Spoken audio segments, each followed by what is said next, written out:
ইউরোপের আমরা দেখতাম কিছু দেশের গভর্নমেন্ট ইউনিভার্সিটি টিউশন ফি একদম হ্যাঁ, নামমাত্র লো।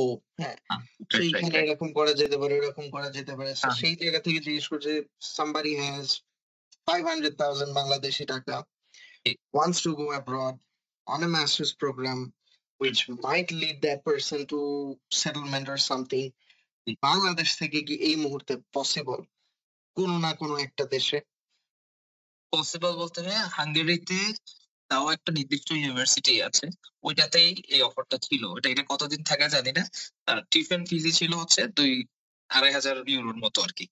সো ওইখানের মধ্যেই আপনার ধরেন ওটা তো শুধু টিউশন ফি গেল, আরো তো কিছু প্রাসঙ্গিক খরচ আছে। এখন আমি যদি ইউরো ধরি, ইউরো আজকে রেট কত আমি আজকে রেটটা ঠিক জানি না, বাট 125 এর কম তো হবে না হুম, ইউরো।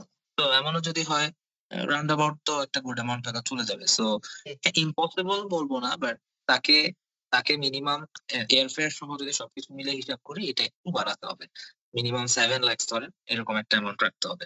তো সে ধরেন ওইরকম যদি, আর এগুলোর অ্যাপ্লিকেশন টাইম কিন্তু অনেক আগে শেষ হয়ে যায়, কারণ সবাই অ্যাপ্লাই করে তো হুম, মিনিমাম হুম, হুম। 6 মান্থ আগে বা 8 মান্থস আগে শেষ হয়ে যায় অ্যাপ্লিকেশন টাইম এগুলো। এটা আর কি। তাহলে এই যে অনেকে বলে যে ফ্রান্সে পড়তে টাকাই লাগে না, ইটালিতে পড়তে টাকাই লাগে না, ইটালির জীবন এত সস্তা, ভিসা এত হুম, ইজি, এই জিনিসগুলা তাহলে কেমন কি? এগুলা কি ঠিক, তাহলে জাস্ট তাদের মার্কেটিং ওয়ার্ডস, নাকি ঠিক। ডিফারেন্ট কোন একটা mechanism? G, or how does ইতালির কথা ইট ওয়ার্কস? বলছেন আর ফ্রান্সের কথা বলছেন, রাইট।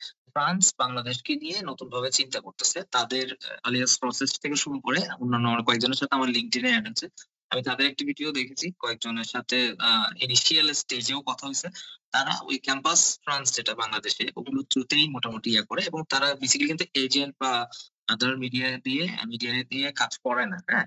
বাট তারা বাংলাদেশের স্টুডেন্টদের উপর একটা নতুন ভাবে মানে অনেক বেশি ইন্টারেস্টেড দেখলাম। ইংলিশ প্রোগ্রাম গুলোকে তারা ফোকাস করতেছে। সো এই জিনিসটা আমি মনে করি একটা সময় এসে মানে ফ্রান্সও আমাদের এখানে ওই টপ 4-5 কান্ট্রিজ এর মধ্যে চলে আসবে।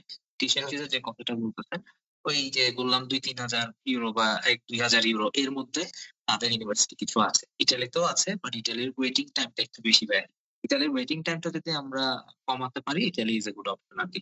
আর ল্যাঙ্গুয়েজটা কিছুটা জানতে হবে ইটালির জন্য, ইংলিশের পাশাপাশি। এটা তো আই বিলিভ আপনার ইউরোপের কথা চিন্তা করলে এটা একসেপ্ট করেই নিতে হবে যে আয়ারল্যান্ড ব্যতীত ইউরোপের যে কোনো একটা দেশ হলে আমাকে একটা থার্ড ল্যাঙ্গুয়েজ শিখতেই হবে। ঠিক, এটা তো হবে, right? আদারওয়াইজ আমি ওইখানকার ন্যাচারালাইজেশন দিয়ে পাস থ্রু করতে পারবো না।